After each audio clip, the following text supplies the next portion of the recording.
From the realms of Middle-earth to the shores of the Undying Lands, this is Casterly Talk. I'm Ken Napzok, and we're taking a deep dive, or about to take a deep dive into episode 6. Man, what an epic episode. Say it with me. The director, Charlotte Brandstorm, writers, Nicholas Adams and Justin Dobble, also J.D. Payne and Patrick McKay, showrunners, getting writing credits as well, but they're all in a wonderful room having fun. Quick summary before we begin. The battle has come, and darkness with it. How far can you go into the darkness until you lose the light? That is the central question at the center of the biggest episode yet of Rings of Power. Adar and Arondir lead their respective forces in a battle over the very future of the Southlands, and both lean on Elven traditions and the defiance of death to do so. It's a fine line between light and dark. As Bronwyn and the villagers stand their ground, the armies of Númenor ride to their aid to face not just the invaders into the south, but the shadow of an old evil. We're going to dive on in here, and when I say I'm not coming alone to this party, man, we got an all-star cast. Look at all these faces here today. Man, we have got our old standby, Alden Diaz. He's my Adar to my Sauron. We'll figure that out. Yeah. Well, you went for the worst possible one. It's fine, though. Yes, I did. Cool. Rachel Cushing Levine is here as well, back from traveling all over the lands of Middle-earth and Westeros. And special guest, we've had him on before. Yes, you know him from Star Wars Explained. But man, does he love this world as well. Alex Damon joining us here today. Hey, Alex, welcome to the show. Hey, can I be the Legolas to your Gimli? I'm going to call that before Alden does.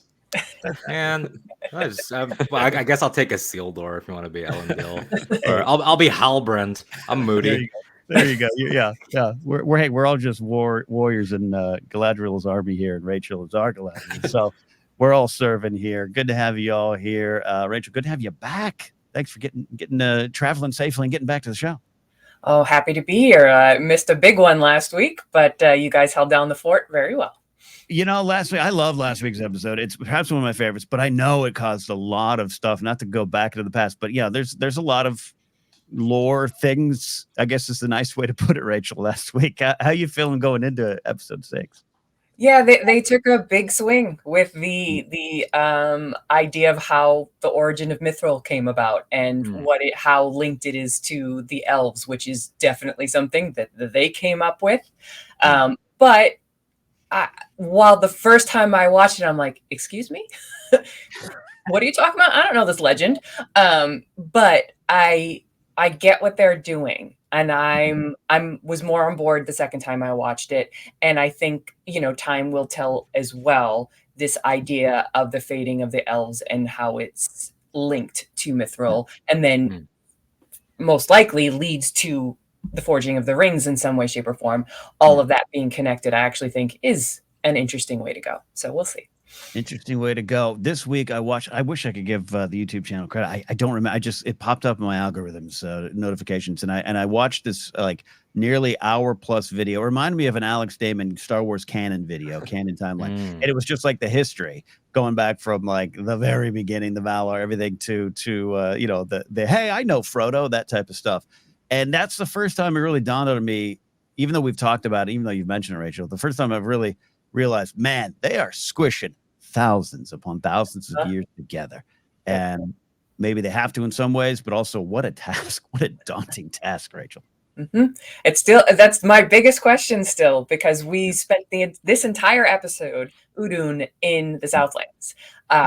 And the show's called Rings of Power. So I keep wondering, when are we going to get to that part of it? But we're so focused on the southern part, which if you do know the lore and the calendar of events, then you know that this is sort of seemingly happening backwards.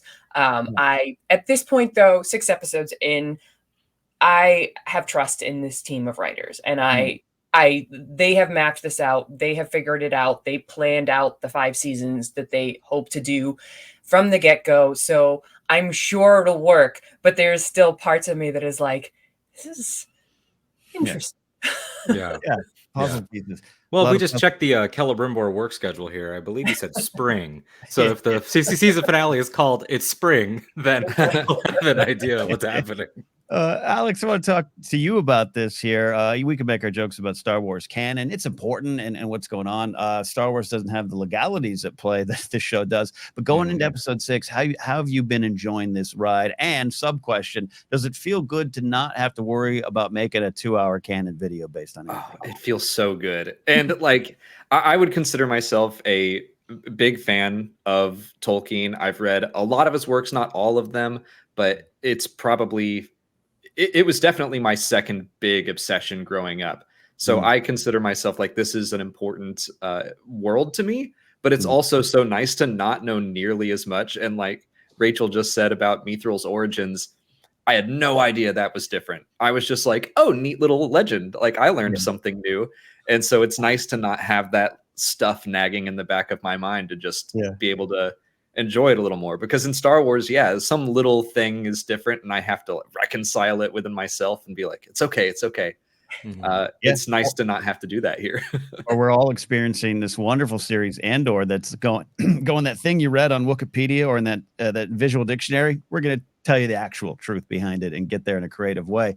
And before we dive into episode 6, regarding the Mithril, now that I have you here, Rachel, what do you think about this idea that I've seen some stuff float around there, but hey, we don't know exactly what's entirely true there too. Gilgalad could be telling a story that's influenced by something, or how true to is it to what might actually be going on? Do you like that kind of wriggle room? That's a tough sentence to say. Rob Wriggle Room. Rock wriggle room. First, I'll say that Gilgalad is acting real shady. So I do think that there's more going on there. Interesting take on the character. But the wiggle room here works for me because they need to find a way, or they need to find the stakes for the elves at this stage in the Second Age. And we know in the Third Age that their kind is dwindling. And that eventually they're going to leave the shores completely, and now it's a world of men. The elves no longer have a place here. So this is the beginning of that. And it's interesting to me that they've come up with this idea that they are, in a literal way, going to fade away. And that the only thing that can sustain elves is the light of the 2 trees of Valinor, which then was captured in the Silmarils. And so they're taking that very literally and saying, okay, what's the next step? And so they make up this myth, this legend, this idea that Mithril is actually another descendant of that light, and therefore very important to their lifespans and their playing a part in Middle-earth, which clearly they still want to do. Most of them don't have that longing yet to leave the shore, which happens in the next age. So I see all the connecting points. So I get it, and I don't mind it. I'm still like, where it goes will determine ultimately if I'm okay with it. But in terms of what they're trying to set up for the Elven kingdoms and the Elvish characters, to give them some kind of stakes in this way, I think is actually pretty smart. And honestly, I love Mithril because, I named my cat Mithril. So if you get it all into the story, I'm here for it. So I'm intrigued and hopeful for it, this little twist. And it's all been tying into these themes of light and darkness. That's all through this episode here. But so does that mean your cat had light and darkness in it, and it was always at war? I'm pretty sure most cats have both light and darkness. Yeah. Well, you see, cats are made when Balrogs fight elves. Cats are born. All right. Let's get to our overall reactions to this episode. And I definitely want to start with our guest here, Alex Damon, on what you just kind of feel going in. We'll take a look at the big moments, the big reveals, the themes. But overall, after this viewing, I got a text from you that I think said it all. But what did you feel? Yeah, so watching this series so far, I've been into it. I've been watching it as soon as I can every time. But it hasn't grabbed me the way that the books and the films did yet. And then I watched this episode, and it was just like being punched in the face over and over. But like every moment, I was like, oh, this is so good. I think this was the episode that fully brought me on board. And there's just something about seeing a cavalry charge in Lord of the Rings that you can't not love it. But then the end really sold it. Like I was just not expecting that. I thought they did a great job of almost setting it up as a familiar story, very Helm's Deep-ish. Mhm. Yep. And then they come in, the cavalry swoops in and saves the day, and you're like, oh, what a nice story. And then it still all falls apart. So Yeah. I had that expectation of that this is going to be okay. And of course it's not. Yeah. Yeah, no, I found this is an epic level episode indeed, and I loved. I put this note down of like they played around with a lot of things that we are so familiar with, not just in this world and the other properties that you know tell the story, but Star Wars, high fantasy, even some Game of Thrones stuff where it's like, oh, the overwhelmed villagers make a stand. It's like Three Amigos. Oh, we got it here, and then even a king returns over all of that. You kind of got a sense something's coming, but I think like you, Alex, I think at one point I just kind of went, oh, that's good. Oh, wait, that's an axe. What's going on? And it just that bugged me just because I was like, someone open that burlap sack. Like, just double check, please. They got me. I didn't even have the open it thoughts. I was like, what a great idea, Arondir. Where's Galadriel? Let's give it to her. And then all of a sudden, you know what, Waldreg, you should have just stayed at Barkeep, man. You ruined the entire continent. Yeah, no, and I just kind of love that the episode did that. I got swept away. You can look at even the title of the episode here if you know a little bit of the lore, and I've been diving in deeper and deeper and writing trivia questions about this world. And I saw that title, Udûn, right? Am I saying that right, Rachel? I don't even know how to say it. Yeah, Udûn. Yep. Udûn. And I know they're chanting that, but I went like, interesting title. Wonder what that means. We'll find out. Oh, we found out. So, Alden, your overall thoughts on this big episode? I had a similar Udûn thought where, because sometimes the episode titles get out, House of the Dragon, they're all out there. These are being, I don't know, they're kept under lock and key, but I haven't seen a list. And so when I logged into Amazon, saw Udûn, I had a moment of, this might not be literal, but doesn't that mean hell or something? And then I was like, nah, well, okay, let's just start it. And then, oh boy, it was definitely ominous. I loved this episode. I was already really loving the show. Episode 5's ending with Bear McCreary's sailing into the dawn has become one of my favorite tracks in anything that I've seen in a long time. I've been like living with this energy, this forward momentum of Galadriel and Halbrand and the Númenóreans coming in.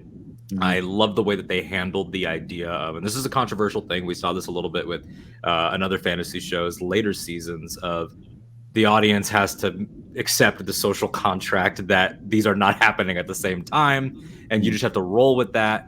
They tell you what the Númenórean approach plan is. You don't need to see it. Some people might feel differently about that. They get there pretty quickly, but you just have to sort of accept, well, you know, if the Harfoots can have a seasonal montage, then time is being, you know, messed with here. So those real life, like construction things aside, the character moments are so beautiful. The action is fantastic. Arondir really channeling his inner Orlando Bloom in that opening sequence of I will take out the entire first wave by my damn self by kicking a chain that pulls a board that does a whole thing. And that was fantastic to watch. It was fantasy wish fulfillment in a really good way, but always driven by characters stopping to talk about, you know, fathers and sons and why is your wife dead? Oh, I thought the sea was always right. We'll talk about that and different things like that along the way. Extremely powerful. We'll do our usual weekly betting segment on the identities of certain people because once again we have shaken up that foundation. But I love this one, and I think that the Adar has ascended for me into the ranks of great television villains already. In terms of, I mean, we talked with you, Rachel, just now about like, is there some fallibility in what Gil-galad says? And Adar sort of represents the fallibility of all of this.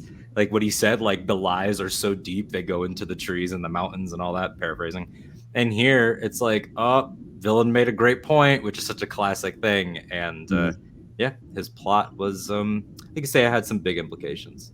It did, yeah. Adar and Arondir kind of having the same belief system and the way they played with that. I really love that in this episode. But Rachel, coming off of the great Mithril controversy of 2022, sitting down for this episode, I think Alex brought up a good point. This is a very Lord of the Ringsy episode. How did you feel overall about what you saw here? Yeah, I can totally understand why so many people are saying this is their favorite episode thus far, or even the best episode thus far, because it was more contained. We had to set up so many different characters in so many disparate areas. And because I already know so much and because I love the world so much, been loving pretty much all of those across the board. But this episode is more of a classic episode of television. It's more focused. It's basically taking place in one area. It's only including two of our major groups of people, completely excluding the other two, being Lyndon and Lyndon Khazad-dûm, and then the Harfoots. So by having that not in play, you can tell in one episode a full story with like a beginning, middle, and end, and have it focused. So that's just by the nature of the kind of episode it's going to be. And then they up the ante by it being a battle. But what I loved about it was, as Alden sort of said, it balanced very well with personal character-driven moments. Like the interchange or exchanges between characters, from Isildur and Galadriel on the boat to Bronwyn and Arondir. Yes, I cheered when they kissed. Like that relationship has got me hook, line, and sinker now. Like they developed that perfectly, beautifully. Like I'm in. All the stuff with Theo, I actually think Theo is a much more interesting character than I thought he was going to be at the very beginning. And I love that. Like, so you have all of this action, and you have Arondir being a badass, and you have a cavalry charge, and you have Galadriel just kicking butt. All of that, but you also have these other moments. And that is most important to me. I love the action and the epic as much as the rest of the fans, but only if it serves the story and the characters. And this episode really, truly did that in my mind. And then I also really liked the back and forth of the battles. It's like, we're good. We won the first round, and then it seemed like we were in the second round, but then, oh my God, lift their helmets. What? We're fighting our own people. And then, oh, they spring their trap. And then, oh, we're all about to die, giving up the sword key. Oh, and here comes the cavalry. Okay, we've won the day. Oh, wait, no. So it's like the fact that it kept doing that, I thought was very well paced, very well plotted out. And the only hiccup I had, and I just have to say it, it's like, how did Adar and Waldrick survive that tower collapse? I thought about it too. He took one step to the left, and he's like, "Yeah, okay, all right." Totally Return of the King Just step. had to put it up there, and just said, "Okay, fine." Like you said, went with it because that's what you do to make sure you have all these pieces fine, and it's fine. I think what happened is the whole thing was crumbling, and Adar grabbed Waldreg and then ran up the stones like Legolas in Battle of Five Armies. I think I saw that. No, great stuff there, Rachel. Yeah, I think the pacing and how they put it together. Like I said, I went for that journey, and even though in the back of my head, you're like, hey, not everything. This isn't it. I think the way it played out. One of my favorite moments was the differences in the blood, right? And that gruesome scene, the blood dripping down onto Arondir, and then him seeing the red blood. Like, it played so well. And then it's just, again, plotting, pacing, all those kind of things. Big home run for this episode there. Big thing. I kind of want to talk about to build off of the blood. I don't think I was ready for how brutal this episode was going to be. Yeah. Like Lord of the Rings, it got violent, but I don't know. They lingered on it this time, and like stabbing an eye and then having it bleed onto Arondir. And Molly was screaming, "Close your mouth, man!" But the like slaughtering the villagers and stuff too. It's like I'm more used to seeing that in Game of Thrones, House of the Dragon, but seeing it in this like took me by surprise completely. Yeah, even the healing of Bronwyn was violent. Because you've seen in action before, like yank an arrow out, but they lingered, and it wasn't Aragorn coming in and like magically helping Eowyn out. It's like, no, rip the arrow out, burn her. God.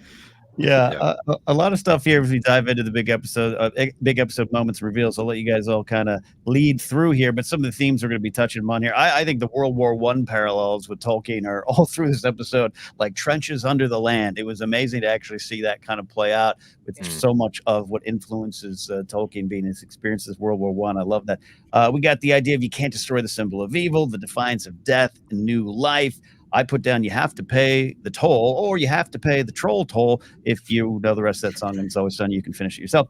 The grip of power, and we've got the pursuit of home and the concept of home. Home and this being our land, or this will eventually be our land. Isildur kind of looking around going, no, I like the mountains. Maybe I'll build a castle up here.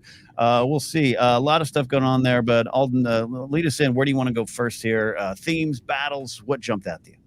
I sort of already hinted at it with that Elendil, Galadriel, Isildur on the boat scene, which just has a great, like, this is one of our traits moments. Like if this is your first time watching anything Lord of the Rings and you're not familiar with, elves and how much they weigh and how far they can see and like all those little things about them, that was a beautiful little moment. Like, it's been within my sight for an hour already. Like, that was really nice. But the whole idea of this episode of everybody sort of having to reconcile with like the darkness within their own philosophies of good, like it ties all the way back in with Finrod's initial sort of like theme statement for her entire life. So Galadriel has the big one of your friends like Elrond and Gil-galad, who's less a friend, more a boss, at least at this point, but still have all been saying this. And then the villain says it too about you, about perhaps you should have looked into your own mirror. I'm going to learn that whole scene. Don't worry. I will know the dialogue by the end of this coming week because it's so good. But Theo, it's like we had the moment last time of half of them left. No, but half of them stayed, and you stayed, and you gave the blade up, and you did all this. And that feels like, man, Theo, full potential. And then at the end, but I still really like that power, and I still felt it, and I'm still struggling with that. And then you move over to Elendil, who's so far a paragon of good, an elf friend, literally elf friend, all of these things that he is. The sea is always right, what he's raised his children by. The sea is what murdered their mother in a lot of ways. Like the whole, like, I'm going to tell this story, and then turns, she drowned. Oof, the pain in that, so that everybody can have their good, but there's always that layer of evil, I thought was the really compelling. And that's, people that like me that grew up on the Jackson movies, it's like, you're like, I know that thing. I saw Isildur drown. I mean, yeah, he took some arrows too, but like I saw what happened to Frodo. Like it's really, really poignant. Yeah, big stuff there. Yeah, the idea of Galadriel being transformed by the darkness was a pretty powerful moment. Rachel, we'll go to you because I know that's a character you've been tracking. She's close to your heart. But this whole theme of the light and darkness and touching the darkness to find the light, and can you escape it? What do you think about all this? No, I love it. And of course, I have my notes. I'm not going to sit here and say that I've memorized these. But Adar saying to Galadriel. I would believe you if you did. Like, elf ears go on. Trying to pass it off. It's like there's a teleprompter right there. No. But Adar says to her, to what Alden was talking about, I see I'm not the only elf alive who has been transformed by darkness. Perhaps your search for Morgoth's successor should have ended in your own mirror. And it's so good. And that is tied to one of the biggest takeaways. And Alden, you said it up at the top, like Adar came into full focus in this episode in a way that I absolutely loved. And in a way that it's a slight critique or one of the things that often happens in fantasy and science fiction, and we have several huge Star Wars fans on this panel, but like the idea of your troops just being cannon fodder. Like you can kill all the stormtroopers, you can kill all the orcs, it doesn't matter. They're just, evil or whatever, and nobody really thinks twice about it. Yeah. Forgive me. All right. It's Sauron calling you. He likes your points. Yep. But here you have somebody who sees the orcs as, I don't want to say as people, but as worthy. Yeah. And they have just as much right to life as elves do because they started out that way. And the fact that he doesn't really work for Sauron, the fact that he broke with Sauron and is even claiming he killed Sauron was so unexpected. You just assume he's doing that bidding, but he's not. He literally traveled across the whole of Middle Earth with his children to find them a home and to find them a place to fit in. And to not be used as cannon fodder, to not be used for all of Sauron's experiments and everything else. So he has, I mean, look, orcs are evil, but like Yeah. he has valid points here. And Yeah. it was one of the critiques against Tolkien was like orcs were just sort of nameless, mindless, heartless, easy to kill, monsters. So it's really great to see a layer of like gray area in here, and then to have that conversation with Galadriel about that and see her just resisting and saying, no, you were mistakes and I will eradicate you. And that she's talking like a Sauron. She's talking like a big bad. And I love that call out, because if we all remember the scene in Fellowship of the Ring where Frodo offers her the ring, and you can see that everybody's desire, evil, good, all of them, is to make the world a better place. He even says that what Sauron was setting out to do was to help Middle-earth. So everybody's coming at it from that point of view. But if you're coming at it from that point of view, then you could go down the dark path, the shadow path, very, very easily. And I just think that those parallels are fantastic and just give it so much more of a layer. So it's not just Paragon light good guys and evil black bad guys. There's so much more going on.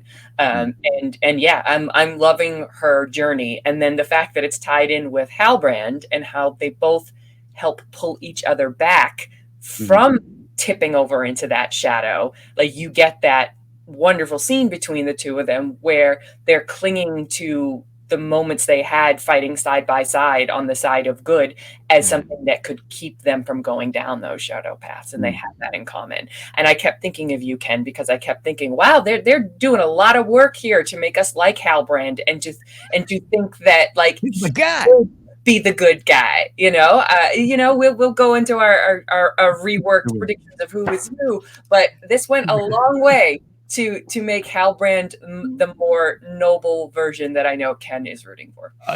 Deep down inside, love this, and I'll bring you in here, Alex, on this big theme. But Rachel, you're touching on some great things. I love this gray area, and we're all fans of the Game of Thrones world, which Martin lives in that world. But I love combining that with the Star Wars world of there is a difference between light and dark, and you can go too far. The fact that this episode said we all kind of live in this gray area, and then you got to find the light, as we got that great Bronwyn speech to love that speech. I think I had that one memorized completely. Let me see. In the end, the shadow has been a small passing thing. There is light and that beauty forever beyond its reach. Find the light and the shadow will not find you. I could have read that like Chris Klein in Election. In the end, the shadow is but a small. I love that tying into what we're talking about with Galadriel's journey, that there is this, it's all potentially in us, but you could be pushed yourself too far, you can be pushed too far, and you could make that wrong decision. So Alex, these are big themes we usually deal with laser swords, but now we got real swords here. What do you think about all of it? Yeah, I do really like Adar, as Rachel said. I love that we saw at the beginning him planting the seeds. Like, there's still a bit of an elf in him. He plants the seeds. He can still stand in the sunlight. And on the flip side, we had like the villagers, the good guys, the heroes of this episode, when they were putting orc heads on spikes. Like, we've seen that in Lord of the Rings before, but I was still like, that's awfully grim. So I like that there is darkness in the good guys, lightness in the bad guys. I also really loved that speech. And this episode did a lot for Theo, for me. I really loved when he was like, that thing you used to tell me, like, can you tell me again? I just thought that was really humanizing. That won me over for him, because I was kind of iffy as a character. But yeah, the whole pulling back from revenge is very much not the Jedi way. If you go down that road, forever will it dominate your destiny. It doesn't mean you can't defeat it again. But yeah, I kept thinking about Galadriel and Fellowship and how she, like, this, seeing her in the Second Age makes that moment so much more impactful, of like, oh yeah, she could really mess things up in Middle Earth if she wanted to. And it was one of those things that I never quite fully grasped from the books and the movies, is that power that she had. And likewise, I think I never fully grasped what it meant that the orcs came from elves. That's something that I knew Saruman talks about it in the movies. I read it in the books, but I guess I just didn't think there'd be a gray area an in between. I thought they were just tortured, mutilated, and like boom, we have orcs. But the fact that Adar is an elf and an Uruk, like he bleeds black, and he's caught in between these two civilizations, these two people, but still has a paternal instinct over all of the orcs. I think is really, really interesting, and I'm glad he survived and got out because I want to see more of him. He's a great villain. I love that you're rooting for him. Like I am Halbrand. We're going to be on the right side of history. These are here. good guys. These are just guys. No, but I love that. Like, Adar, they're still good in him, Ken. They're still good in him. He could be turned. He could be turned. But it's like, yeah, it's about choices, right? Like, or the lack thereof. They did not choose. There was no become an Uruk sign-up sheet. They're victims as much as, which is that becomes the distinction when it's like, welcome to Casterly Talk meets Star Wars, but like some stormtroopers, there was a sign-up sheet. With the Uruks, there were not. And so to have that sort of emphasized of, we didn't ask to be this way. We didn't ask to be an experiment. And from his point of view, he's like, I put an end to those experiments. So he thinks. And meanwhile, you have a line that I also totally memorized, the whole, but you shall be kept alive so that one day before I drive my dagger into your poisoned heart, I will whisper in your piked ear that all your offspring are dead and the scourge of your kind ends with you. If that was taken completely out of context. That's great. You just won the audition for your junior high production of Mice and Men. It's great. Of Mice and Men. I can't even get into Hamlet or something. You're gonna mice amend me. But yeah, that energy is villain energy. And Morpeth sells it so beautifully. And the idea that this is the woman that will get to that place of that final test and everything that Frodo witnesses, but also removal.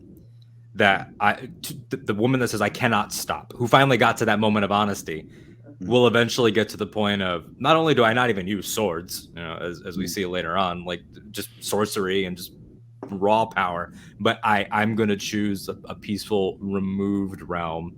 She's not at the Council of Elrond. She's not walking around with them. She's not doing that stuff by this time. So to have her at the peak of her powers and writing that line the entire time with Halbrand and with all these people that are sort of reconciling with pain. Even the horses are reconciling with pain. Like the horses are feeling like they are having trauma bonds, like to put it in like a real psychological real world term. Like they get you because they know your highs and your lows.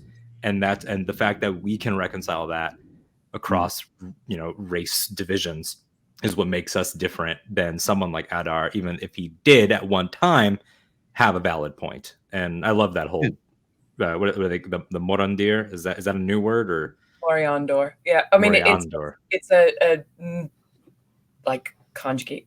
They took two like Elvish words and put them together to make it mean Sons of the Dark. So nice, love that. Love that. Love that. Yeah, and this idea, Rachel, too, about kind of the new version of the orcs. So something we've been kind of talking the whole series so far about a little more sense of community, a little more sense of love, connection. I kind of liked old Uncle Benjamin sitting there saying when Galadriel says orcs and he says Uruk, as if to be like no, this treat us like actual beings here. Again, I'm not rooting for him like Alex Damon over there rooting for the evil. I didn't even realize that was Uncle Benjamin until right now. I'm rooting for him even more. Oh, really? Oh, it's so good. I love that you just find that out. Show Cold Hands is here.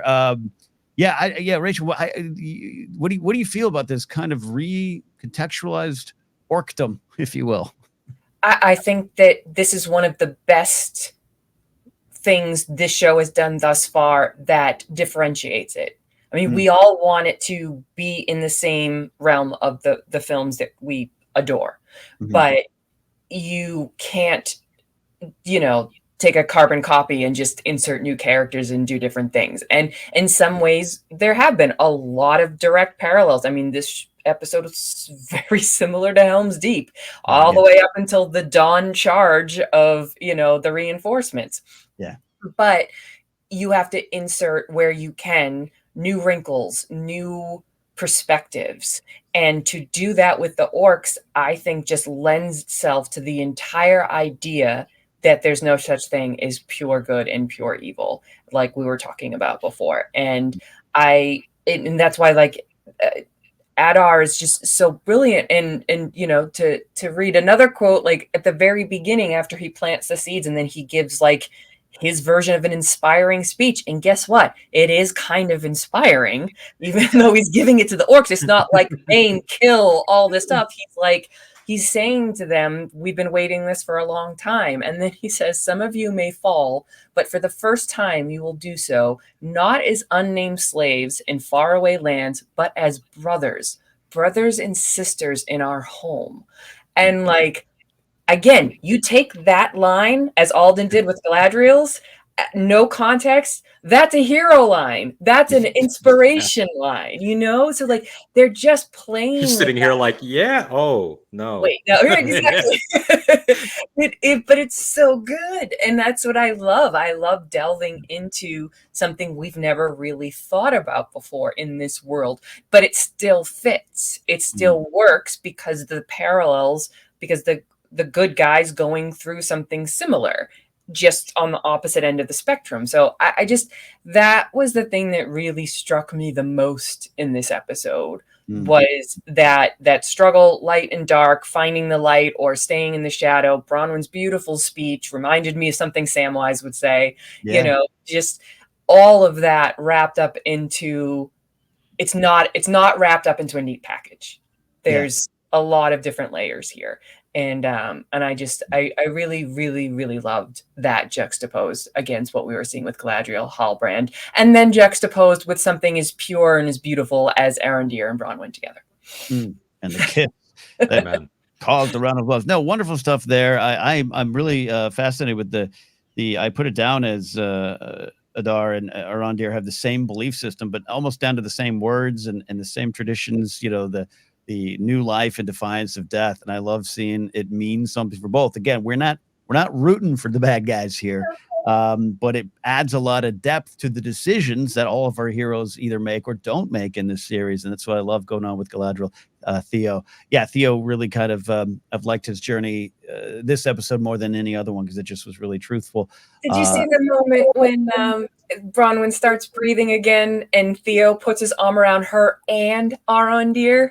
Like it's like, because in the previous scene, Arondir promised that they will plant the rest of the seeds together, you, me, and Theo, and she's like, promise me, and I'm like, oh, it's a family, and I'm those meme T-shirts that are like, I'm not a stepdad, I'm the dad that stepped up. Like those things. Like there's a lot of people that are like, someone move that boy's hair away from his ears and let's see what's really going on with him.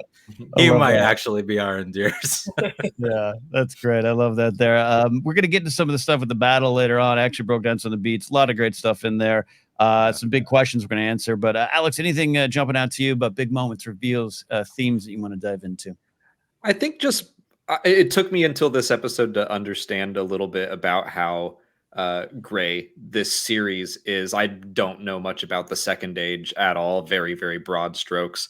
And I've been kind of curious as to why is Gil-galad acting so shady? Why are the Númenóreans kind of crappy right now? Like I was going into it with the idea that they would all be like Elendil, I guess, and seeing, like, I know a little bit about Al-Farazan and where he's headed. So I knew like he was trouble, but I was surprised that everyone is just anti-elf. And I was kind of like, why aren't the heroes working together? Elves and dwarves, I get a little bit more, but even that, that we have Durin and Elrond. So I just seeing how different the Second Age is from the Third, I feel like this episode really helped me get it.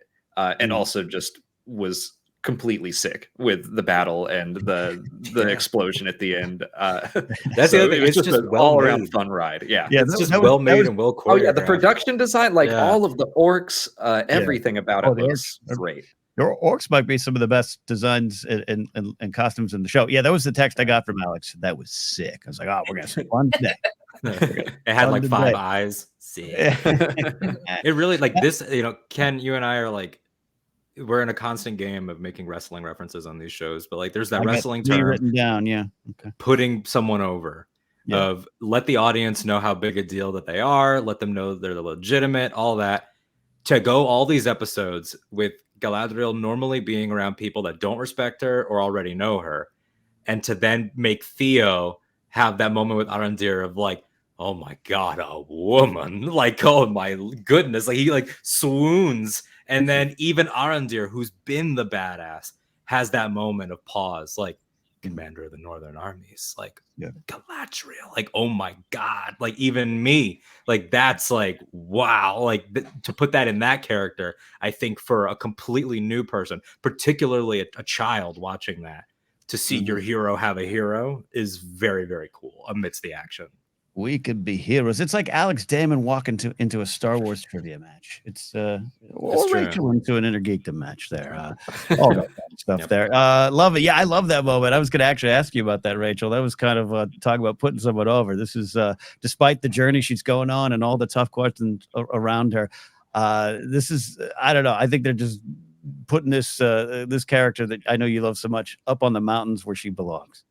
Yeah, I mean, we get from the very first episode that she was the commander of the Northern Armies, and we saw her fight that ice troll or snow troll or whatever, and it was sort of a blip and then a thing, and then we had this for episodes where she is basically looked down on or pushed around or not given her the due that in many ways she has earned up until this point. So to see her in her element, the one area that she is definitively one of the best, like all her horse moves and just that, like her tracking down Adar on her horse, Nerlim call out to the Fellowship and Arwen.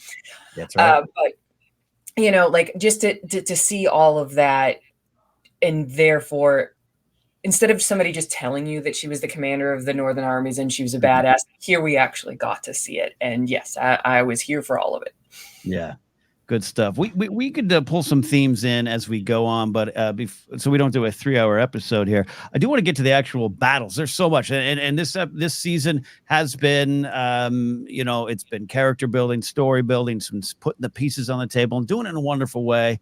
At least for the most part, we are very positive on the show here. But it's been a 5-episode, slower journey. And I think that's a fair observation. And this episode was like, cool, you've waited, you're going to get it. A lot of stuff here. And I just put a list and we can dive on in here. I call this the tower tactic. You mentioned a little bit of that, Alden. Blood of the orc on Arondir and the reveal of the red blood.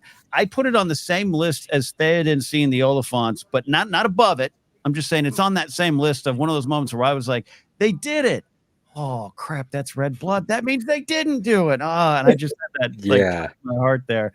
We got the pulling of the arrow out of Bronwyn and all this. Númenor answers. My God, that's Númenor's music. Love that moment. And Galadriel her moves. I want to shout out Valandil and saving on Antanmo. Gosh, all the names. I love that sequence there, and I love Valandil as well. So I'm just laying a big list there. Rachel, go to some of the big moments you want to discuss. I know what Rachel's going to say. This isn't a big moment, but Valandil, when he was fighting, did you see he took Galadriel's advice on how to kill an orc? Like by lunging and then twisting. Yes. He did the exact thing. And like, I'm just here for all of those small, like the big stuff. I get it. And I love it. And we can talk about all that. But that's like Theo putting his arm around Arondir. That's Valandil it connects all of these things in a way that just makes me know that the creators and writers are paying attention to all of the details, because when you get the details right, it fills in the whole thing in a way that just makes it feel grounded and real and thoughtful. And I absolutely loved all of that. I do think that, as we sort of mentioned, the fight between Arondir and the giant orc was brutal and crazy. And it was the first time we've ever seen him put on his heels and very close to dying. And we also all know that some characters have plot armor. Elendil's not dying. Isildur's not dying. Galadriel, like whatever. So whenever like Arondir or Bronwyn or Valandil, these people are in dire straits, like my brain goes, okay, this could be it. Like I really did think maybe Bronwyn was going to die. And then you have that moment with the thing in the eye. And I was just like, oh my God, they're not gonna kill him. They can't kill him. Oh my god, they're Yeah. gonna kill him. Like it was like a whole Is this thing. show gonna make me pay for the kiss? Like, is it, Right, pay exactly. the toll. One of them must go. Ugh, It's yeah. so true, and like the way that they are able to play into, like, it's so dense, right? Like I just, through everything we're talking about, I'm amazed looking back on it that it wasn't like the 2.5 hour Stranger Things finale, that it was like what, an hour 17, like, and they managed to get this much into it. All these moments, like starting with like Arondir in the tower, is super cool, epic, slick. It's very modern in the way that Legolas could be at times. He doesn't surf on a shield though, so he's still not number one. You have to surf on a shield downstairs to be number one. But the whole idea of like, this is the guy that was willing to cut down the tree, and he understands that sometimes something that is like held on ceremony, like this was their watch for what, 700 years or something. He'd been in that area, and it's got to go. Like it cannot be put above people. It just can't be. Even if you respect it, it can't be put above people. And sometimes you just gotta drop it on some dudes. Well, it's also like kind of a symbol of the oppression for the Southlanders. So it's cool to see him sacrifice his former home in the name of solidarity with them. Like I loved seeing, I keep wanting to call him Treadwell because Star Wars, but Treadwill, when he was like pretty brave elf, like pretty brave. I really liked that. Yeah, I think that's a great point, Alex, about what that tower represented in an episode that is about home or reclaiming home or finding a new home. The found family theme comes in with Bronwyn and Theo and him as well. So I think that's a pretty powerful symbol as well as just a cool fight tactic, which, you know, some people can survive easier than others. That's a fair point. But, you know, hey, I love that idea. I love how it played out there. They're going to do a comic book thing like they're going to do like 2 days earlier. And he's going to throw up a shield, like some sort of magic shield. I loved the shooting the top of the tower, making it crumble. How he locked them all in. I was like, that was the first time I said that's so sick. Like, because it's hard. It's hard Legolas, to do. Like, we've been having great fantasy films and television for decades of this, of everybody trying to put their stamp on what a battle can be across all these franchises. And so it's hard to take X rules for what an elf can do and these set weapons of bows, arrows, swords, spears, and try to create blocking and choreography and creative things that you haven't seen. And so when you get him kick that thing and it locks the door and everything, I was like, that's a rare moment if I haven't seen that. That is somebody in a room with a really rad idea. You know what it is? It's Luth and Rail saying, build your exit on the way in. You're right. Yes. Arondir. You have 2 choices. You have 2 choices, Adar. So yeah, big stuff there. I love that you bringing that in, as well as the themes to that, Alex. There, Alden, I know you probably got some themes, something jumping out of you in these action sequences here. Yeah, the stuff in the action sequences, just in general, of it sticks. Look, I'm a sucker for father and son stuff. All right, I'm always unpacking my issues inside of my fantasy. The idea that Muriel gives Isildur that moment of like, go, like, we're not all charging, but you go, because he's chomping at the bit and he gets in there.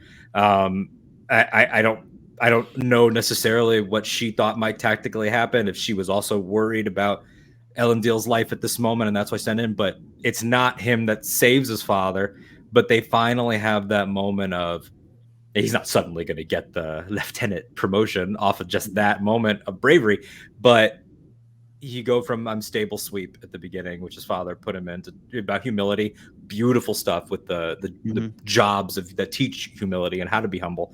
But then that moment of, I'm okay, and then he's still freaking out, and then it's like, I'm okay.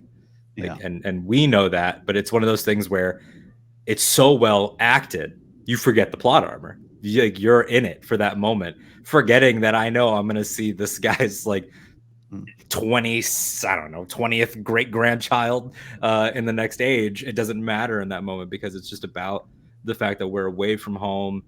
We were clashing along the way here, but here we're equals. And that moment, I think, was really, really beautiful, and ties in with the horse stuff too. And the whole thing of parents and children has been such a key theme of the entire thing, whether that's Nori and her father, or the 2 Durins, or Elrond saying, hey man, dads are weird. Mine turned into a star one time. Like that whole theme that's been overarching over the entire thing sort of had a nice moment of crystallization here for sure. Yeah, I love Galadriel meeting Isildur. It's really good. And him having the look of his mother, the feel of his father. And I can't believe, Alden, you didn't memorize the quote. I did. Despise not the labor which humbles the heart. Love that as well. It's some powerful moments there. And we're going to talk about the big explosion there, the big final act of this. But in the middle of that, it was really effective to go to father and son and have this great moment about the horse. It really emotionally distracted me from what was happening. It worked. I love that. Yes, it did. And by the way, I'm going to start saying that Galadriel quote when I look back on my times working in a Fuddruckers. Despise not the work to feed the people their burgers. Like that was, I needed that, and I didn't know I needed that. Done the work of heroes there. Rachel, there's a lot to pull at. Go wherever you want in this entire episode, which I'll say, you made the comment, the Stranger Things 2.5 hour. Love that series. Not a shade throw over there, but this episode, Rachel, had, you being an editor, it had an economy of words and scenes and images, and in a longer episode, it still just got right to where it needed to go. So anyways, where did you want to go? It was really impressive in that respect. And I think part of that has to do with, Alden mentioned that not even just within Middle-earth films and television, but fantasy, it's finding ways to do battles or any cliche moment that you see in every one of these movies and shows, do it somewhat differently, find a different way to come at it. And this was, for all intents and purposes, on the smaller side of a battle. Like, we're not talking about, 10,000 Uruk-hai marching against Helm's Deep. We're not talking about the 30,000 outside the gates of Minas Tirith. We're talking about a village worth of people, half of which turned to the dark side, and a decent army of orcs, but don't get numbers. But we only had, I think, 300 Númenóreans because they originally had 5, then the 2 ships that were destroyed, so that makes about 300. So by having that, so that you don't have to go super wide and super massive and then hone in on all the things. You have the blocking of fighting in the village, and it's a small enough space that we are able to understand where everything is in relation to each other. And I think all of that was just very smart in order to do all of these pieces, the different tides of the battle in different ways, but not have to sit there too long because we're too confused about what's happening and who's happening and all of that stuff. By keeping it smaller, then you could do all of this in an hour and 15 minutes and do it very well, which I'm absolutely saying that they did.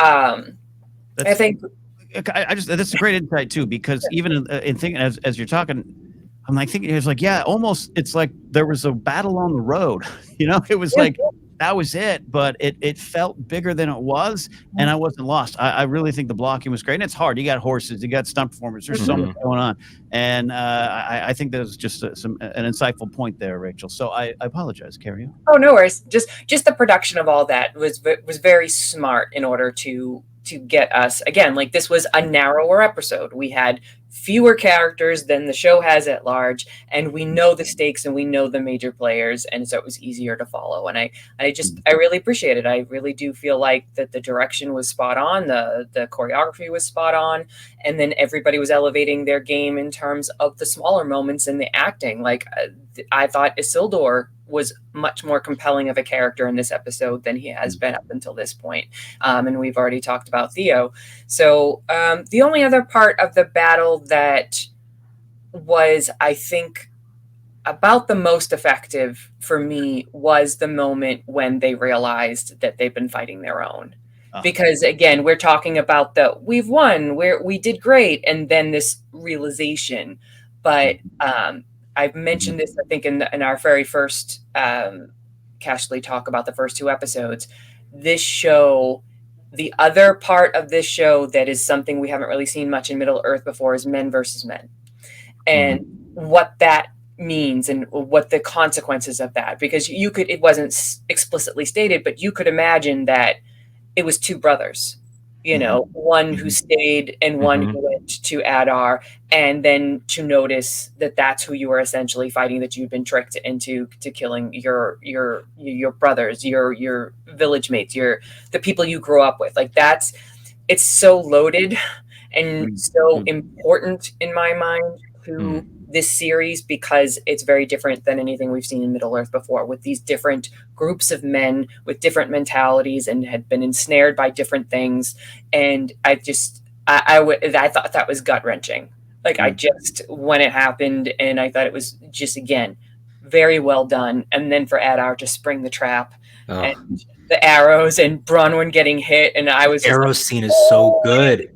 Not showing the archers and just it being anywhere is it's such good filmmaking too, because it's all of that stuff about the world and themes, but it plays with like your expectations of what epic is, because you have this one-on-one fight with like the Undertaker of orcs over here by the well, but then you move over and like directly behind him out of focus, it's like audience, like a crowd cheers, and it's like, what are you cheering for? Oh, it's over. And even you have that moment of underwhelming or weird and intentional, like it, and then it starts to unpack, and it's like if you handed someone a video game and told them that they just beat it on expert, and then they hit pause and they realized you handed it to them on easy. Like, that is a really, really scary thing of, oh, I'm actually not good. I'm actually playing on a kid level. These are other farmers.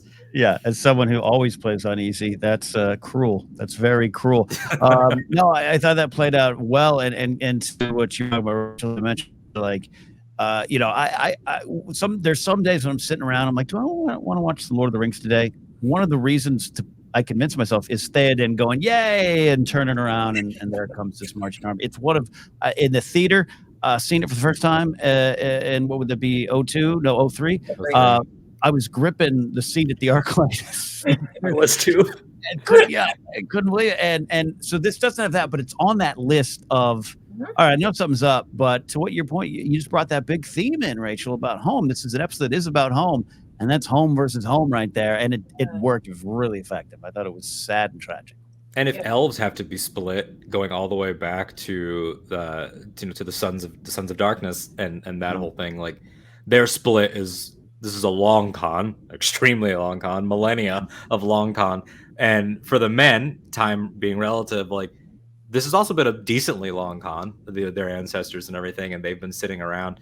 Some of them, like Waldrig, waiting for the time that the Southlands can rise again. I don't really want to unpack that, but that whole idea of everybody has to reckon with their own, even on small, very small levels of someone like Malva up in the Harfoot storyline being like, just leave them, de-wheel them, and how they're having a schism, how Durin and his father were sort of getting to the point of schism and have now worked out their issue, but there's Durin's Bane for a reason, and I'm sure there's going to be some tensions flying. Everybody sort of has this now. Even Elrond and Gil-galad, him finally saying, maybe you're the liar. How about that? I'm not going to write your speeches anymore. How you like that? Like, it was, it's interesting to see everybody sort of having to turn on each other is a harsh word, because only really one group did that. But Farazan is waiting to turn. It's happening in every story. Everybody's got that person that is willing to act on their worst instinct. Yeah, and make the wrong choice there. We're getting to get towards the big main event there, but I did want to focus a little bit on what I'm saying. Numenor answers the call. The Jim Ross, my God, that's Numenor's music. Alden, that's Alden and Alex, but Alex, that's got to be there. That's a sick moment, right? That's a very Lord of the Ringsy moment that I've been waiting for. It seems like you were as well.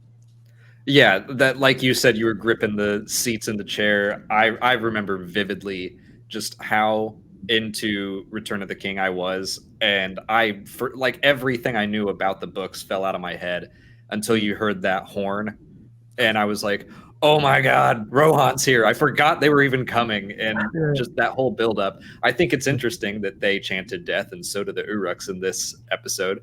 But that just, you can't beat a cavalry charge in Lord of the Rings. I love that scene so much. Even just the glory, like just like the sweeping, like we're almost there scene of and seeing Galadriel like really pushing it in the, just like pace, everybody. It's a lot. Like Pelennor Fields and that whole battle remains my favorite movie battle ever. And anytime that anything can invoke that feeling, I was not at the ArcLight with Ken in 03. I was in Pembroke Pines, Florida, as a 7-year-old. That was the first movie. I wasn't 7. I was. Some of us were not. That was Return of the King was the first movie that ever horrified me. The beginning of that movie with Smeagol's transformation into Gollum. I remember looking and being like, "Can we leave?" And they were like, "Just stick it out a little bit, and if you really are scared, we'll leave. Give it a shot for another 3.5 hours." And right. And so for me, like the end of Return of the King solidifies like if you stick through it, like you will get there. And that was all over this episode. Like the moment of Theo being told, like, yes, you can fight, but you need to be there for those who can't fight. Yeah. Knowing that he's only 14. Yeah. That whole element of it just felt so right. We don't have hobbits or Harfoots on the front line yet, but you can sort of have that same resonance with a child. Yeah.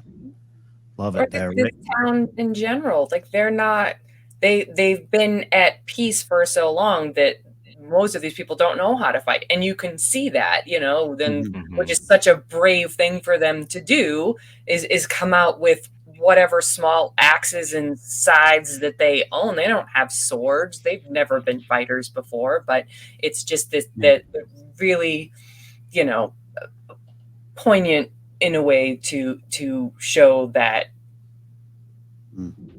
evil and the shadows coming and how you fight that when you have never had to before. Powerful stuff there. I'm torn here. I want to go to some of the big questions, but I also feel we shouldn't, I don't know, that ending, everything about it, that act, reveal, the title of the episode. And, you know, I did a little bit of map research there. Now, as we talk, we don't have a shout out to glyphweb.com. Thank you for letting me pull the map without your permission. We don't have Mount Doom. I know that, but we can imagine. Rachel, this is kind of where we're playing with, right? This is the plains here of Mordor. Take us through this map like a weather person. All right. Well, the only thing that if you're a Lord of the Rings fan, you'll recognize the Morannon is the main gate that Frodo and Sam want to go through with Gollum, but realize that there's no way they're going to get through. And so Gollum suggests a different approach through Cirith Ungol, which would be closer down to the Durthang area. And then also you don't see Barad-dûr here, but that would be kind of in the vicinity of where Carcost is. Right. And then Udûn is the plain that was that came into being because of the explosion of Mount Doom. So that's what we saw in the episode. So this here doesn't have Mount Doom on it, but I would say it's somewhere to the lower right side, closer to like where the plateau of Gorgoroth is, because Gorgoroth is what Sam and Frodo had to cross to get to Mount Doom. So this might just be like prior to Sauron building up Mordor, so that's why a lot of the things that we would recognize from the movies isn't in it. But this is the general shape, and the idea is the center of it is what the Southlands used to be, and because of the explosion, it decimates that this whole area, turns it to volcanic, you know, rocky nothingness where nothing can grow, because that's where orcs thrive. And yeah, so to see that happen, and then Udûn is a very layered word. It actually there's even more backstory to it. Was another way to describe Utumno, which was Morgoth's very first fortress, and so Sauron would have been aware of that. So in some ways, a lot of people think that like the plain of Udûn or that area is a callback to his old master, because that's what his very first fortress was called. Nostalgic Sauron. Yeah, so touching. Like that. Yeah, right.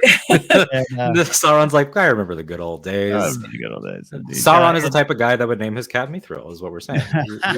he just takes something out of the lore.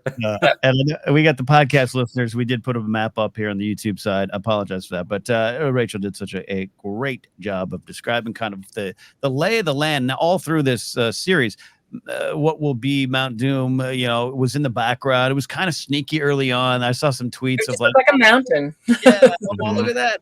Look at that. Because its original name, Bronwyn says its original name, right? Yeah. Wasn't that the whole thing? Yeah. An O word. Or a Druin. Yeah, like, oh, everywhere from here to there. And it was like, oh, that's a casual line. And then other people were like, that's not casual. That was a moment that I perked up. I was like, oh, that's that. Where just like Slimore in the last 100% the same energy as Slimore. The Grand Vizier. No. To you, Alex, man, that Star Wars explains for years. You love Star Wars on many levels, but that was part of it. The trivia, the answers, the knowledge, the connections. I don't know about you, but I do kind of geek out when you start making those kind of connections. It's not everything. It's not the themes, not the plots. It's sometimes just decorations on the cake. But this is big, and I don't know. I've been geeking out of those little things and kind of waiting for this moment. I just didn't think this would happen. So, Alex, I don't know if you're as excited for the details on this one as I am. Well, I definitely am not catching as many. I caught Aradruin. I saw Narsil in episode 5 or the 4, I think. 4, I think. And then I had my friend Ashton, who knows he knows so much about Tolkien, and he was pointing out, well, that's so and so's spear, and that's he was pointing out everything in that room. I was like, this is so much fun having someone else do this for me. Isn't a good one that I think Nikki, who was on our live show this past week from Imperial Senate, isn't Valandil his buddy? Won't he name his son Valandil? The youngest son that way later. Yeah, oh, yeah. Nice. Because I remember seeing it the first time. I was like, wait, Valandil hasn't been born yet. Like, oh. Which basically means this guy's gonna die at some point. He will have a noble end. Eventually, he will. I'm sure he will. But yeah, he will be, naming his youngest son. He's gonna have a Qui-Gon's noble end moment where he holds him and he's like, "Valandil's a really good name, by the way." So, the volcano. Real quick about the volcano, Ken. Let's go to the volcano. Let's go to the ending. Well, I got some Sauron questions. Let's go to this. Sure, but I mean, just literally how a volcano works. I'm no expert, but I did see in the hours since this episode premiered, somebody said, if you're questioning whether or not a waterfall would be that bad, here's a video of someone throwing a jug of water into magma, and it would be that bad. Because even a jug of water in this YouTube video sent the lava flying into the air. It's like in 3rd grade, didn't I build a paper mache volcano? Isn't this how it worked? I put I can't remember. I think I remember. Similarly, a dark magic paper mache. Yes, but it was I interesting. I remember building it, and then my wrist started bleeding, and the blood went up towards my knife as I was making it. It was weird. It was a weird. 100%. I thought it was interesting to finally explain the tunnels. Because in last week's episode, the orc general says to Adar, the tunnels are done. And everybody, or at least originally my mind was like, oh, that's how they're going to get to Osterith, the tower. And, and that's how they did. It's how they moved around during the day and everything else. Yeah. But they didn't use the tunnels at all during the entire battle. And so it was kind of in the back of my head, I was like, what were those for? Just to get around? I feel like it was a bigger plot point. And then this land, and I'm like, that's why they built them. I thought it was great. I just thought that it was a great sort of slight long con in terms of what this really is about is something you don't realize until this very end moment. Yeah. I'm curious, the idea of the key, the sword, and the place where it unlocked the dam, if you will, so that all the water could flood towards Udûn. That was Sauron's plan. And then Adar ditched Sauron with his group of orcs and decided to enact on it. I'm a little fuzzy because clearly Adar has broken with Sauron to some extent, one way or the other. So maybe Adar really does believe he killed Sauron, and that's why he's going to fulfill Sauron's eventual plan, which was go down to the Southlands, turn it into Mordor, and be a haven for orcs. Yeah. But I was kind of interested in clearly this was something Sauron put into motion, maybe even in the previous age, to build something that would require a key and that would lead all of this. So it's almost like I buy into the dogma. I just don't buy into you. Like Yeah. you need to go, even if I align with like what the plan is. This is a movie I have lots of issues with, so I can't believe I'm invoking it here. But the like, I'm here to fulfill Ra's al Ghul's destiny. Like, you are a lieutenant and you were not on good terms at all, but the ideologies still track with what you want as a villain in your own right.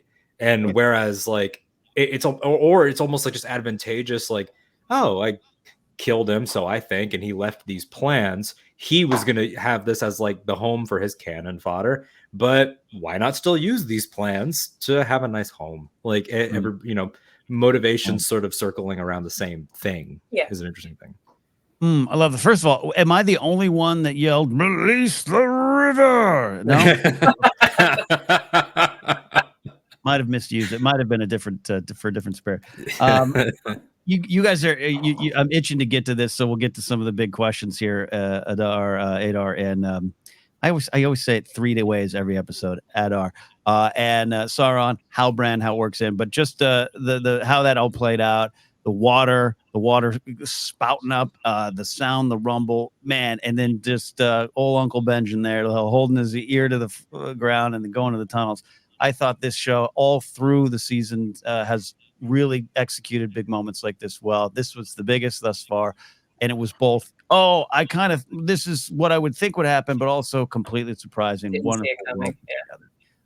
So there you go. Alex, did you yell "Release the river"? Please, someone. I definitely thought it. I more went just like, God, I hope that village isn't downriver.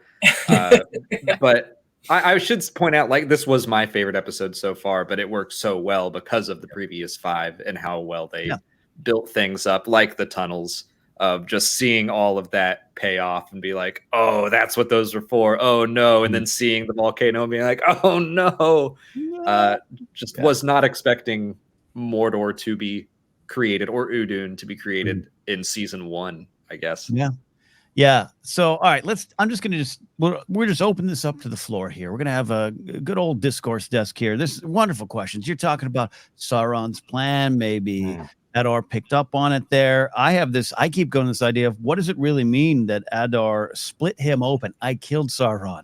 I've heard that before in other fantasy things of, he's more man now, twisted and evil. More machine now than man, I should say.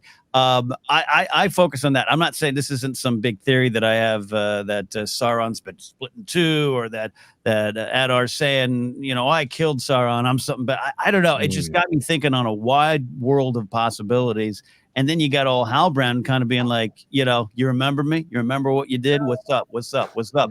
And then when Adar says, "Who are you?" And and then the no, but then when Halbrand's walking out of the barn after taking Galadriel off the ledge, like Adar just like, "Who are you?" And Halbrand stops, doesn't turn, and then just keeps walking. And what's great about it is that they separate the first beat and the second beat with the Galadriel scene, almost like to really pace it well, because when he's got the spear to his throat. And he really could have just finished it right there before Galadriel pulls him off the ledge. Adar does that villain thing of, oh, was it a woman? Was it a child? And you think that he is actually referring to events. Then with the context of like, Adar's clearly been thinking about this now for at least a day and is like, who are you? Then you realize, no, Adar was actually theorizing. He really doesn't remember him. Or really isn't sure, at least. Because when he said a woman, a child, I was like, oh, did he kill his wife and kid? And then you're like, nope, that's just him actually trying to parse this out loud. And the who are you is sort of like I first interpreted that as, we keep referencing great movies, the Street Fighter film with Rocket Jewel. For me it was just a Tuesday. Like that's how I interpreted that at first, but now y'all are scaring me. Well, because again, it was like they just keep putting equal amount of work into Sauron, not Sauron. And last time I thought that the throwing down the necklace and then picking it up before before everything kicked in, I was like, okay, he's not. Maybe Witch King still possible. My new pet theory is King of the Dead and Oathbreaker. I've heard that. I like that. I saw possible. even a tweet about that. I saw the matching of the armor. Ooh, I don't know. See, I didn't see an armor thing. I just figure you were just named king. Now you are king of a volcanic ash wasteland. You don't have anything to rule over anymore. Most of your subjects are probably dead now. What if, Muriel or Elendil's like, hey, these mountains are nice. Take these mountains as a gift, and then when we need you, we'll call upon you one day. And he's like, oh, yeah, I'll totally be there. That's just theorizing. But it's an interesting thing to see him sort of more than Adar, more than the stranger. There's like so many cases for and against, which is very interesting. It's been fun. Yeah, go ahead, Rachel. Yeah. So the question then for me is, would this show go 6 episodes deep in an 8-episode season without showing us Sauron? I think it's possible. I'm thinking it's more possible now than I initially thought. I really did think that they were stacking the deck with all of these possibilities, but we've already knocked Adar completely off. Like, that's definitely not the case. I mean, everything we keep seeing with the stranger makes me think less and less likely. And had the Halbrand, like Alden said so well, it's one moment he's Sauron, the next moment no way, and then nope, this points to Sauron, and this no. So like it's now I'm less inclined to think he is, because it was too easy ultimately for us to figure out. I'm not sure. Yeah, and there's also the element, like I was talking with Nikki last night, because he's my 4 a.m. let's text about this person, and it was also for the ease of it. I had not had that thought until you people put it in my head, and now I'm terrified. Well, see, we're here to give you paranoia. What thought specifically that Halbrand was Sauron? Yeah, that never crossed my mind. I was just like, oh, see, that's been such a huge thing that it just became an ongoing bit here. It's been great being offline for this show. And Rachel kind of brought up what is kind of the internal debate of the show, and probably a lot of fans of it. It seems so obvious, and that could mean it's so obvious, and how you get there is important, or it's totally a red herring, and that's part of the fun, part of the mystery box. And not everyone loves mystery box. I don't think this is a big classic, Abrams mystery box. This is just they're unveiling it, and the why and the journey is important. But that's kind of the big struggle, Alex. Is we're like, is it so obvious for a reason? Because yes, or because no? Or is it because it has moments of being modern. It never stops being Lord of the Rings, but it has moments of like it is a television show in 2022. To have a Thanos, fine, I'll do it myself moment at the end of the season would fit with the way the stories are crafted now. So I can almost see that being a possibility. And then the struggle for me here with Halbrand is that you don't want to retroactively undermine choices like in episode 5 of I'm going to choose my better instinct, and then later on be like, aha, viewers, that was actually him deciding which villain plan he wanted to go with. Politic with Farazan or go hurt them somewhere else. Like, a great writer can make it work, I have no doubt. But it's an interesting thing to see them sort of ride this line. Yeah, Stranger's not in this episode, but we've been doing Stranger theories too, Alex, and there's a lot of theories. It's the same thing with the Stranger. Like, I love that he'll do something beautiful and then the fireflies die, and it's like I don't know what to think of him either. He's a peril. Yeah, and especially now the revelation last week of the map of where the Harfoots are going, and how that a lot of people saying that pokes more towards the Blue Wizard side. There, we'll figure that out there. But see, that just proves that I'm right, though. Alex is with me. Halbrand's just a good dude waiting for a good opportunity. He just needs a job back. He's the king. Yeah, I'm the king. I'm here. I'm back. I don't know. So much on the table. I don't know. Like that's. I just wrote down that note. It was all right. So who is Sauron? And to your question, Rachel, that's a great question. Would they go this far without revealing them? And I would have said no, absolutely not. But I love this confusion because I don't know the answer right now. Right, because the thing we do know is that he's going to show up in a form we won't recognize.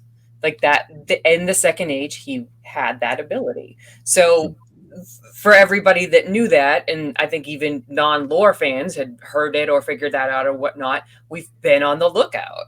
And so it would be kind of interesting if the creators were like, yeah, go ahead, look and check out all our little things that'll make you think one way or the other, and maybe this guy, then maybe that guy, maybe that, whatever. But this season is not about Sauron. This season is about setting up the Second Age, the major players, all the pieces, and that it won't be until next season that, you know, somebody shows up in Eregion and says, hey, want to make some rings? Yeah, I really do think, I wonder, like, is it somebody in that, somebody not seen in the storyline? Sauron is one of the guys carrying home Disa's new coffee table. Right. That's like, it could be someone that small who is like, I'm going to work my way into the inner circle of the Eregion. And honestly, storyline. he's a good guy right now, but once he learns about that prank, he's going to be pissed. Yeah, exactly. Turning point. He's the guy that kind of dropped the table at the end that Durin laughed at. He's like, oh, Yeah. I laugh at me. I love this. So to you, Alex, you know, the idea of Sauron hanging over the show in a different way, not who is he, but what's the legacy? What's the specter of darkness that Sauron still has over the land, just as everyone kind of still asks about him? I love Waldry just be like, me, no offense. Where is he, man? Has that, does this, I'm fascinated, Alex, about your relationship with the show then. Like does this make you want to go back and register an opinion now? Look at every corner under the carpets like we are under the rugs? A little bit. I mean, my eyes have been open looking for potential Saurons, because it's the whole, I think the enemy would appear fairer, feel fouler. I guess I just haven't gotten the feel fouler from Halbrand, that maybe I've been too fixated on that. But now I'm like, yeah, if he manipulated his way into, and even Galadriel had that line last week of like, some might say that you were using me to get over to the Southlands. Like, yeah, maybe. I just wasn't expecting Sauron to show up and be like a Palpatine level manipulator. But he manipulated everyone into the rings. So that's the villain that Sauron is in this age. He's a people reader and a manipulator and a string puller, and like that's absolutely what he is. And so for Halbrand early on, I think it was the really brutal fight that he took out those guild members that first got a lot of people thinking like he didn't just disarm them or defend himself, like he set out to hurt them. And a lot of people like, that's kind of strange. And I think in the same episode, it was clear that he was a smith and Sauron is a smith. So like there was things like that I was seeing at that stage, that's what was making me think, I think by episode 3 that I was like, wait a minute. Is this going to be Sauron? On the television level too, of like, we're still unclear about some of the legality. I've joked that like after the pilot, they got bolder, and like, you know, is there anything to that? Probably not. But like this idea that, is it legally we cannot say Anatar, therefore we're going to do our things, or is it for fun? We're not going to use the name Anatar because we want to get everyone from the experts down to the new fans. So let's take a character and give him Anatar-esque stories we would have done, and then call him Halbrand. Who cares? Like, just make up a name that sounds like. Ken, I might like Adar, but you're over here rooting for Sauron, so you can't. But I like I said, I always say I know my way around this world. I just can't give directions. Meaning I've spent a lot of time on the Jackson side of things, and spending more time on the Tolkien side of things, just doing some research for another project. So I'm loving it. But yeah, I think once you know, Rachel and Alden kind of pointed out some stuff too, I was like, God bless it. God, he just was such a good dude on that boat. And that's things. I mean, he was trying to abandon people. Yeah, there was that too. There was that element. But yeah, I mean, I still am in love with the idea of like it being true. Like, he's good and eventually he'll break an oath. He's good or eventually he'll take a ring. And like all the people that he could be. My bulldog is chiming in. Apologies, but yeah, no, that's fine.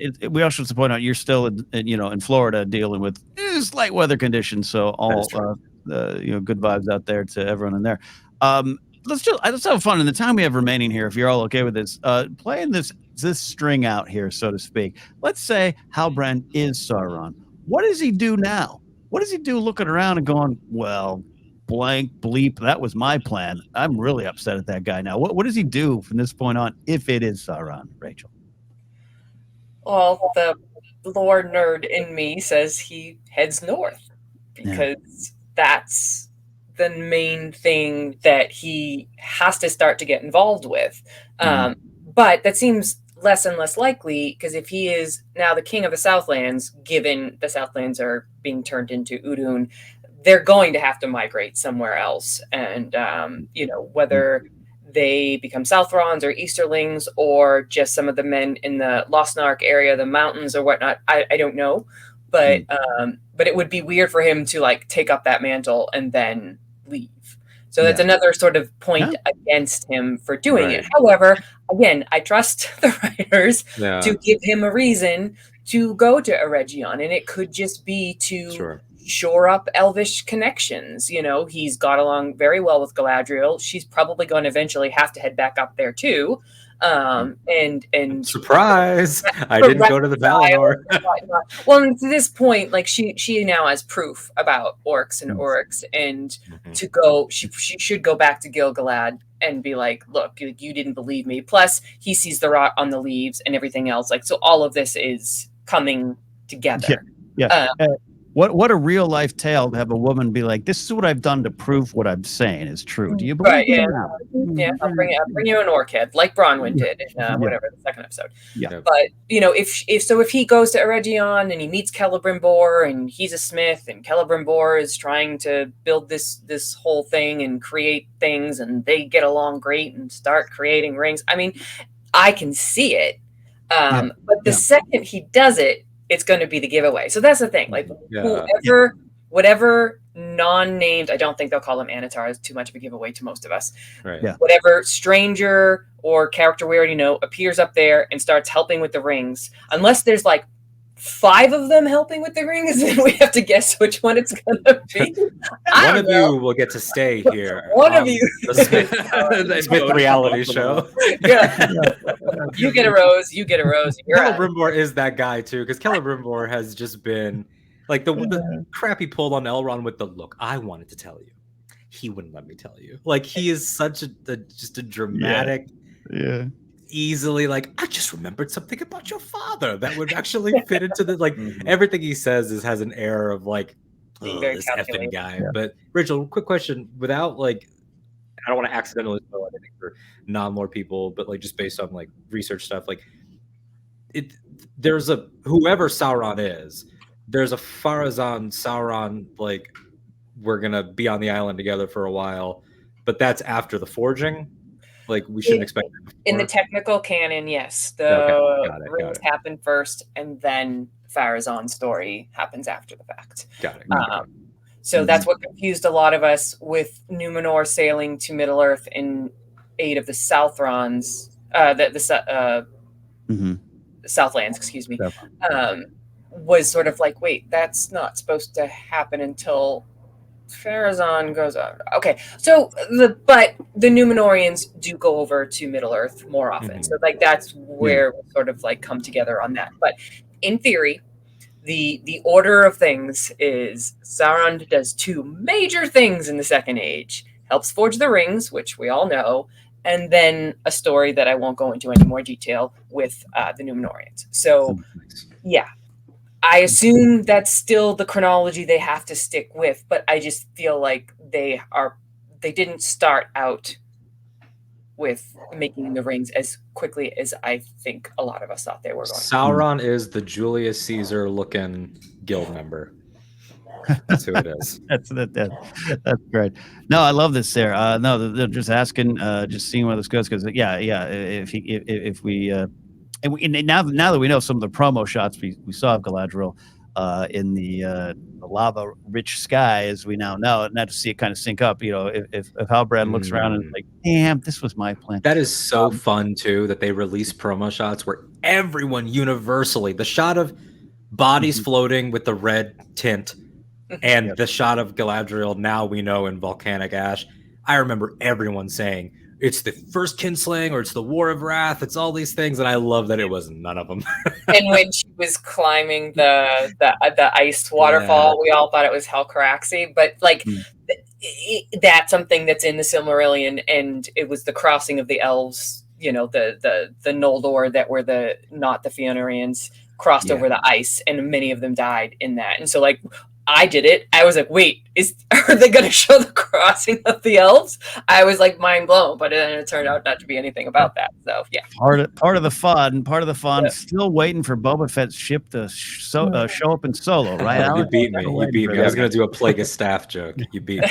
Still waiting for Plagueis' Where is stuff. Mephisto? We're almost done here, but Alex, for you and I who just think Halbrand's a good guy and Not anymore. we've convinced Alex. we don't need to do our predictions, but Alden, to you, I've asked Rachel this tough question of, all right, if Halbrand is Sauron, what he does, but here's this one for you. All right, so Halbrand's the future Witch King. What does he do right now when he opens his eyes in this volcanic ash storm? Well, is there my then I would throw a question back to Rachel on this.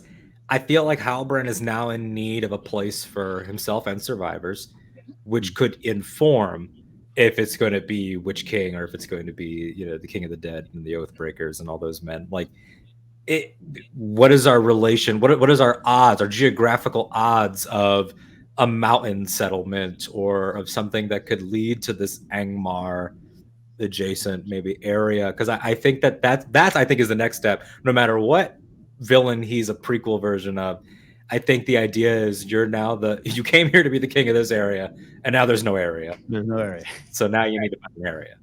Yeah.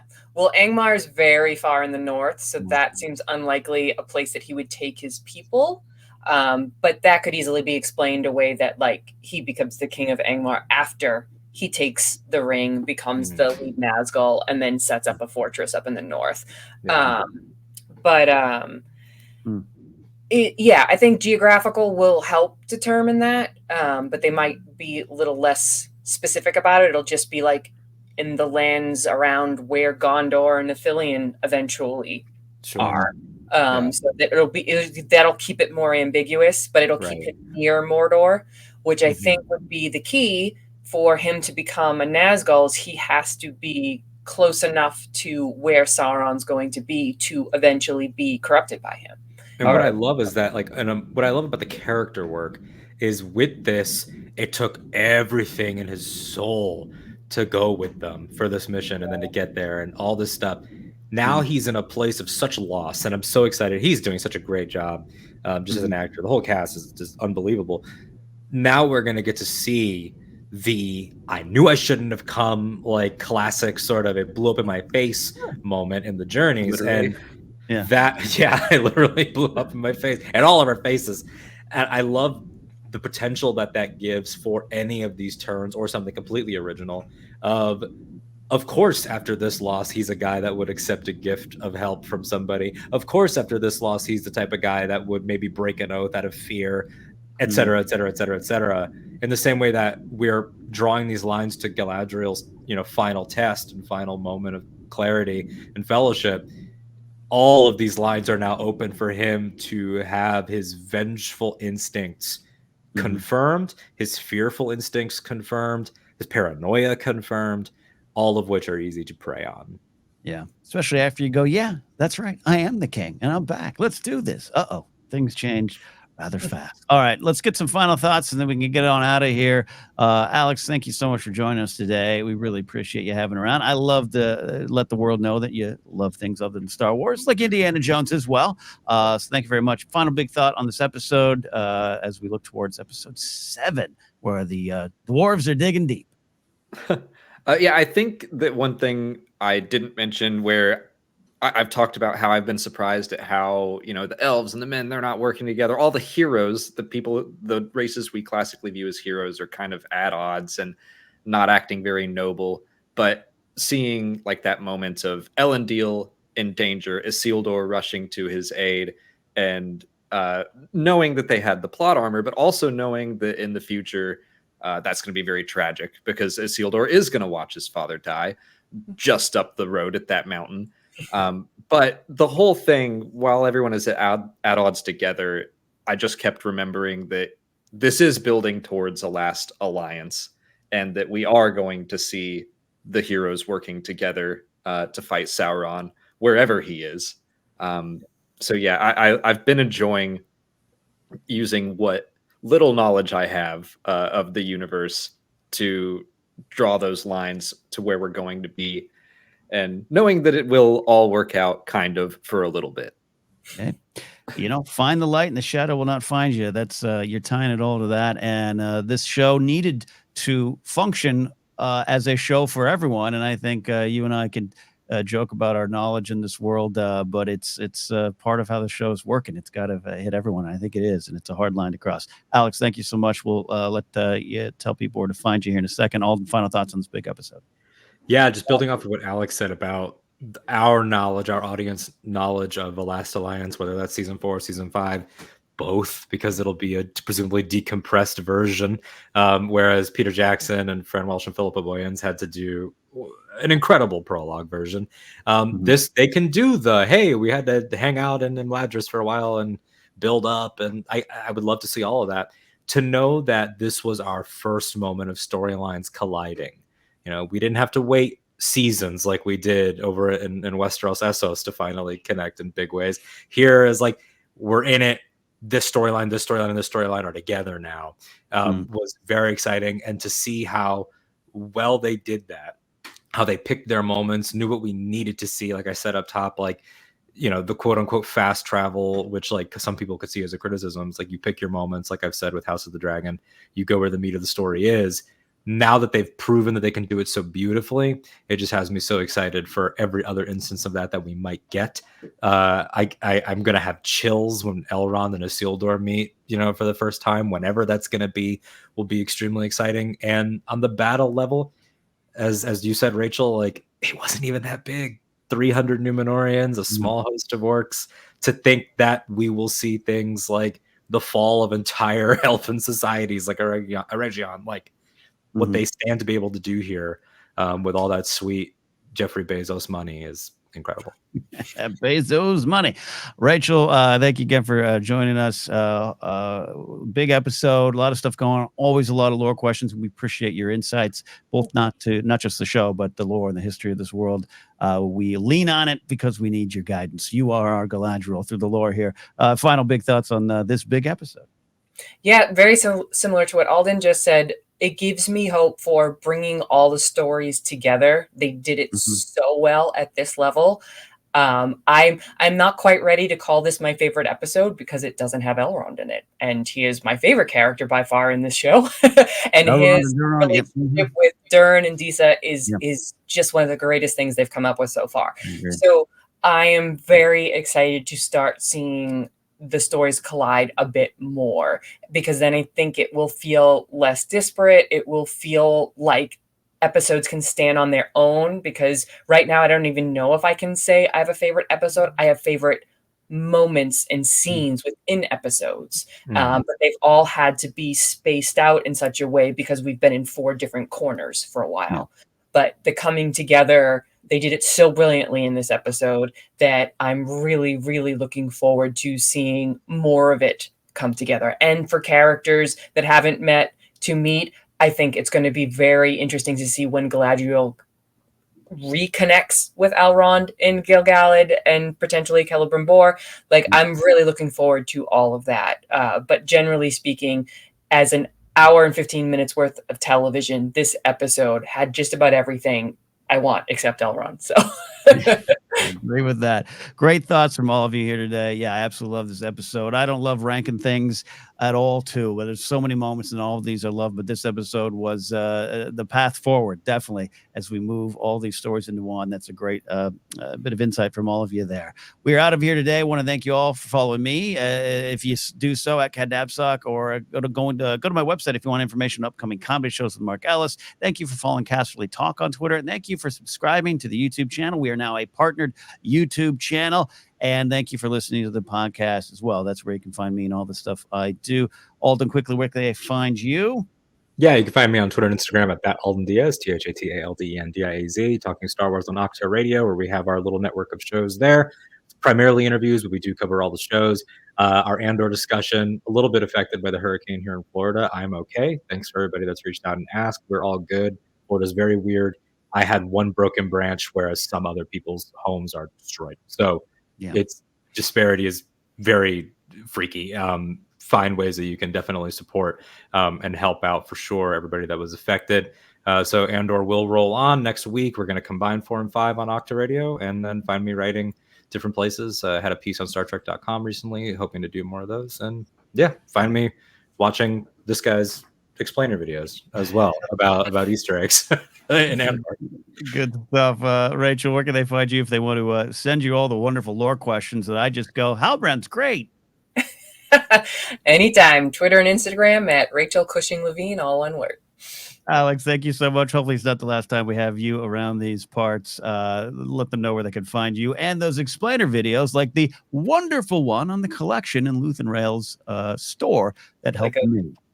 This worked out. This was maybe the last chance I have to have some free time on a Friday because of Andor. I was lucky enough to get the screeners before, and that has been so helpful in making content. Oh, yeah. I didn't even think of that.